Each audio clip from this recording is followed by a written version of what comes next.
is made the neighborhoods are cultural enclaves. That's true.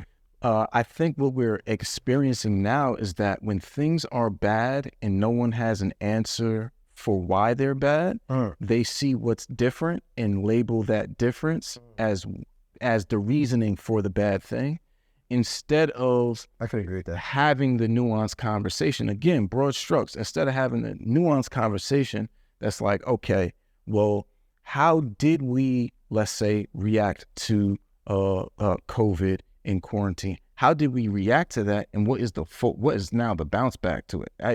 We wanted everything open up, but what is actually the bounce back from that? Like, what does it look like? You're saying that you believe, you're saying the sequence that you follow is borders closed, COVID lifted, borders open, and nobody thought about what it looked like for the borders to be open.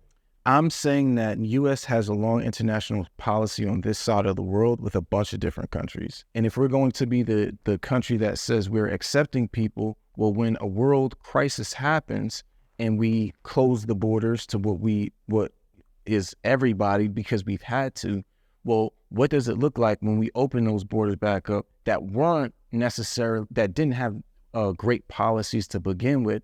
And that, to be honest, before COVID happened, when they were trying to get things passed, when Congress was trying to pass things at the border, they were being stopped. So what we're seeing now is in our system and how our system works, where we need swift action, we are seeing what happens when you wait, when you're allowed to have the filibuster involved, when you're allowed to not pass things that could be important for later on. They call it kicking the can down the road. Exactly. And now when you have, and we're going to continue to see much more climate change, natural disasters, what happens now that you don't have these things in place? Because there's no longer that we can't stop natural disasters, but we can prepare for them. So if you don't prepare for them, what do you expect? If you say with immigration, they feel like we didn't prepare for it. We didn't prepare for it. So now you have, mind you, we're involved in maybe, what would be, I would call a dubious way as well, in the world.